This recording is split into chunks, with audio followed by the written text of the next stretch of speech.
In a heated exchange that has sparked considerable debate, Greg Gutfeld confronted his co-host, Jessica Tarlov, on the show The Five regarding her assertion that political violence is a phenomenon affecting both sides of the political spectrum, particularly in the wake of the tragic assassination of Charlie Kirk.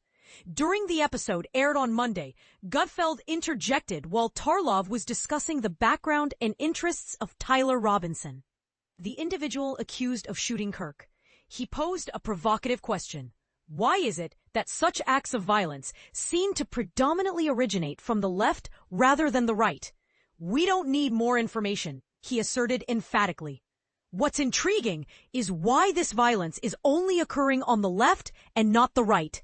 That's the crux of the matter, she asked, highlighting that violence can affect individuals across the political spectrum. Gutfeld, visibly frustrated, responded sharply.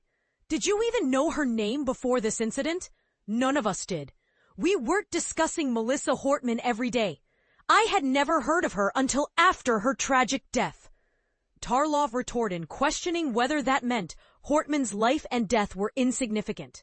Gutfeld dismissed her argument, stating, "Don't play that game with me. What I'm saying is that there was no significant public discourse or demonization surrounding her before she was killed. This was a targeted crime by someone who knew her personally. You might bring up Josh Shapiro, but you conveniently overlook that the perpetrator was associated with pro-Palestine sentiments." He concluded with a strong statement. The argument that both sides are equally responsible for political violence simply doesn't hold water. We're not interested in that narrative anymore. It's a dead issue.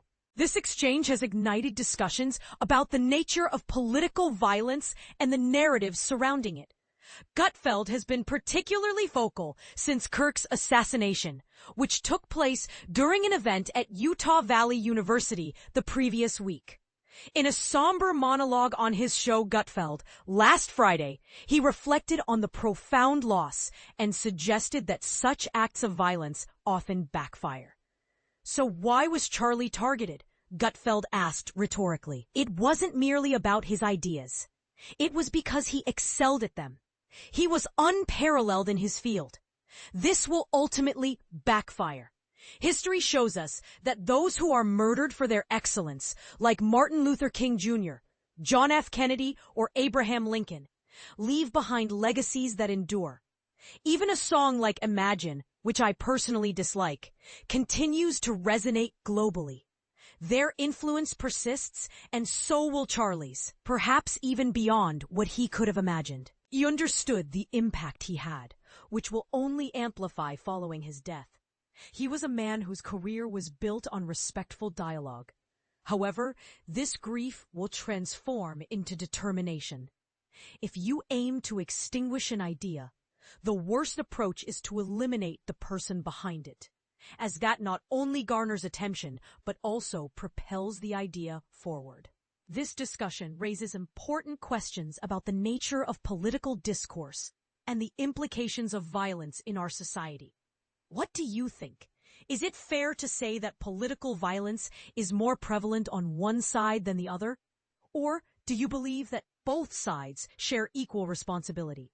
We'd love to hear your thoughts in the comments.